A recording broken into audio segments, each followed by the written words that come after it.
In today's video, we're gonna go over the top 10 best supercars in GT Online. We are going to take into consideration looks, performance and other cool features that each car has. Let's get started with number 10, which is the Trax. The Trax is one of the most popular supercars in the game, and rightly so, especially because of its looks, and driving it around is great. It's probably one of the strongest built supercars you're ever gonna drive in GT Online. It feels very well built and stable to drive it around. It has very good handling, overall good traction, decent acceleration, and the top speed is not bad either. I wouldn't say it's the absolute best car for racing, but it could still be somewhat competitive. Its $2.3 million price tag could definitely get you a solid supercar. If you're on a budget, do not buy the Trax though, because this next option is gonna be way more worth it for you. At number 9, we have the Zentorno. This one is by far the most affordable option on this list, so if you're on a budget, definitely pay attention to this one. The Zentorno is a great all-rounder supercar. You have got fantastic handling with a very almost futuristic look, especially if you get the biggest wing on this car. Another thing that not a lot of people talk about, this car is bulletproof from behind, which not all supercars are. This is the only sort of bulletproof car in today's list, so also take that in consideration. It's pretty fast and it's got great customization as well. It actually got extra customization options last year. They added extra spoiler options and some cool liveries. You can get this awesome supercar for just $725,000. This is definitely the best supercar for under $1 million. Way back in the day, like 2014-2015, it competed with the Adder for the best supercar in the game. That's also something that you can't say about every good supercar. This is an OG supercar and it's still one of the better supercars. You can't say that about a lot of cars on this list, because a lot of the good ones are pretty new or at least came out after like 2016. So if you're on a budget, I highly recommend getting the Zentorno. Next up is, and has always been since it released, my personal favorite car in the game, the Progun T20. It's based off a McLaren, which is also a really sick car in real life. It came out a long time ago, in 2015, in the Ill-Gotten Gains DLC. There were 2 parts of this DLC and this released in the second part. If I remember correctly, it was also the last ever DLC on old-gen consoles, so on PlayStation 3 and Xbox 360. Ever since then, it's always been at the top of the list when it comes to good-looking supercars and also good supercars for races. Something very unique about the T20 is the active spoiler. Some people also like to call it dynamic spoilers. Basically how it works is only when you start driving it goes up, and then once you completely come to a full stop it will go back down. It's a very cool feature which not a lot of cars in the game have.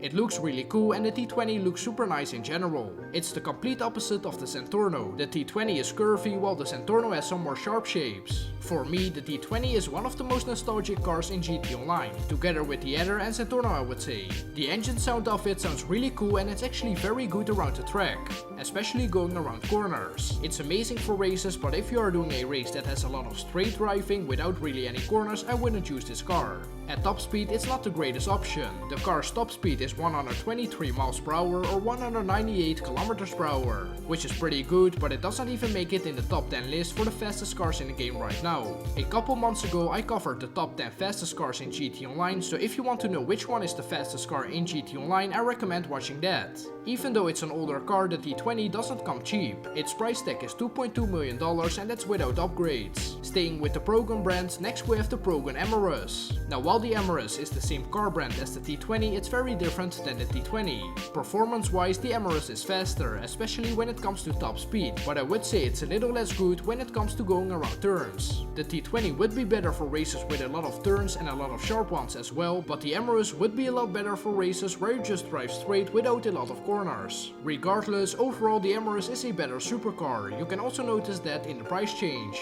You can buy the Amarus for $2.75 million. You definitely want to look at this one if you are looking for a top tier supercar. There are much better handling supercars than this one, but I think the speed makes up for it. It's one of those cars that stand out when it comes to speed, and then you compromise with less good traction. But it's not that bad, definitely still usable for races. Next up is another one that I really like, which is the Wagner. Now the Wagner is somewhat of a more affordable option. It's not as affordable as the Zentorno, but it's kind of in between the previous cars that were in the list. This car is priced at about $1.5 million, which is a pretty good price for what you get. You get a cool and unique looking supercar with really good performance as well. The big rear light in the back also looks cool. It's got a sick wing doors or butterfly doors, what some people call it. Just like you see on the DeLorean for example, aka the Deluxo in GT Online. When it comes to this car's looks, there's nothing to complain about. Put a spoiler on it and it will look sick. It handles pretty well and the traction is one of the better ones I've seen. The top speed is great and the acceleration is not bad. The thing I mostly like about the Wagner is the price tag. You get quite some value for the amount that you pay, so it's an all-round very decent car. At the next spot we have the weaponized Ignis. Now this vehicle is a little bit different because it's only available on the next gen version of GT Online. If you are still playing on PS4, Xbox One or PC, you will not be able to get this vehicle. They will only be able to see the regular Ignis, which is of course not as great as this version on next gen. So that is why it is in this specific spot. We are going to be talking about the weaponized version, because the regular one wouldn't even make it in the list, although it's still an amazing looking car. Let's start with the fact that this is a HSW vehicle, which means it's got enhanced performance upgrades, meaning it's faster than usual, and then you can get the HSW upgrades, which you can get at the LS Car Meet. If you get those upgrades, you will already be faster than like 80% of the cars in the game. With this car you don't only get really good performance, but you also have a crazy machine gun on the top. It's not even a mounted machine gun, so you can move it while you're driving. You can use the gun on top by pressing L1 on PlayStation or LB on Xbox. It absolutely shreds. You can blow up street cars within a few seconds, so that's a pretty strong machine gun. It will also be pretty strong against people on foot, whether they are NPCs or other players. It's easily one of the strongest machine guns I've seen in the game. Maybe there will be a stronger machine gun on one of the really heavy vehicles, but have you ever seen a supercar with a machine gun? I know I haven't, and it's the only one in GT Online. I don't have much else to say about this car besides the price tag of it. Like I said previously, they only added this vehicle to next gen, so you already know that it's gonna be expensive. You can buy it on the Warstock website for a thunderous $4.5 million. With all the upgrades and stuff, it's probably going towards the $6 million, so I think that makes it one of the most expensive supercars in the game. You are getting a pretty overpowered vehicle for a lot of money, which makes sense, so this one is for the rich people. Next on the list we have the Champion. Now the highlight of this car isn't necessarily the performance, as it isn't the fastest supercar, but it's a nice looking car, mainly because it's a very detailed car. This is to be expected when it's based off an Aston Martin car. It's not my favorite looking car because it's too bulky in my opinion, but it still looks nice. The Champion is one of the few vehicles that can use the remote control unit. Imani Tech sells it for only $235,000, which will give you a very useful function. If you didn't know, you can get Imani Tech in the agency.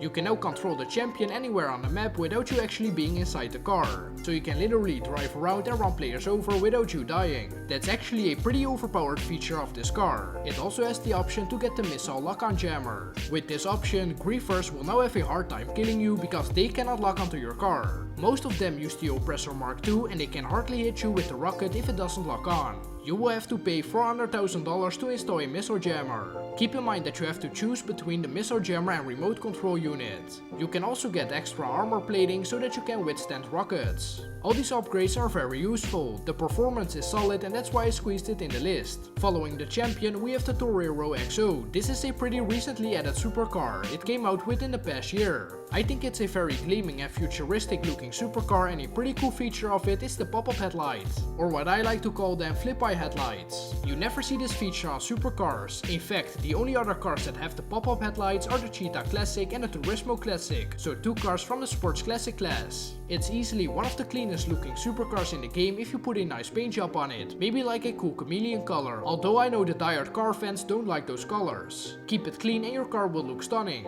I forgot to mention with the flip-eye headlights, all you need to do to open and close them is press right on the D-pad on console, not sure what it is on PC though. It's got one of the highest top speeds in the game for a supercar. Paired up with a solid handling, it's guaranteed to be a success. I believe that if you leave the stock spoiler on it, it also has an active or retraceable spoiler, just like we talked about with the T20. The one on the T20 looks a lot cleaner and this one is smaller, but it's still cool. If I have to point out a bad thing about this car, I could just say the price of it. It's one of the most expensive supercars in the game, coming in at $2.9 million without upgrades. But if we are being real, the price is always the worst part of the car. In the second place we have the LM87. This is one of the most recently added cars on the list. It released last year in the summer update. It's also a really unique car because you're the only one that can fit in it. It's a one-player car, so there's no room for your friends. I think it's the only one-player supercar in the game, because the other one-player cars are the F1 cars, and those are in its own class, the open wheel class. It's based off more of an old school Mercedes type of supercar, which I think is super cool. We do already have some older supercars in the game, but they are all in the Sports Classic class. This one is in the Supercars class. It's good that this car is in the Supercar class and not in the Sports Classic class, because it does make more sense for it to be a supercar. Especially because it has crazy good performance. Speaking of that, it's got insanely good traction. It might might be the best traction I've ever seen on a supercar in GT Online. When I drove this car at high speeds and made some sharp turns, this thing is almost glued to the ground. It also handles really well. Overall, I really enjoy driving it around and top speed is pretty good as well. It also has a nice variety of customization options. So overall, this car is just a big W, besides it costing a little over $2.9 million. Now the number 1 best supercar in GT Online is the Krieger. The Krieger is top tier in performance and it's been a lot of people's go-to car, especially for racing. It has great handling, it's very easy to drive around in, it's fast of course, and the acceleration is awesome. I would say one of the better accelerations I've used out of all these supercars. It's great around corners and I just feel like it's such a reliable supercar. It's one of the most popular choices for people to use in races and for an obvious reason. It's a top tier car, better yet, I think it's the best supercar in the game. The customization options are decent too, with some liveries and other cool little features. But the highlight of this car is definitely the performance. For me it was kinda hard deciding which ones to squeeze into the top 10 because there are so many great supercars in GT Online and they are all pretty close to each other in terms of rankings. You could easily switch some cars around in this list and it would still make sense. There are also some cars like the Italy RSX or Entity MT which didn't quite make it in the top 10. So let me know which cars you think I've missed in the comments down below. Now click the card in the top right corner to see the overall fastest cars in GT Online, and I will catch you in the next one. Bye bye.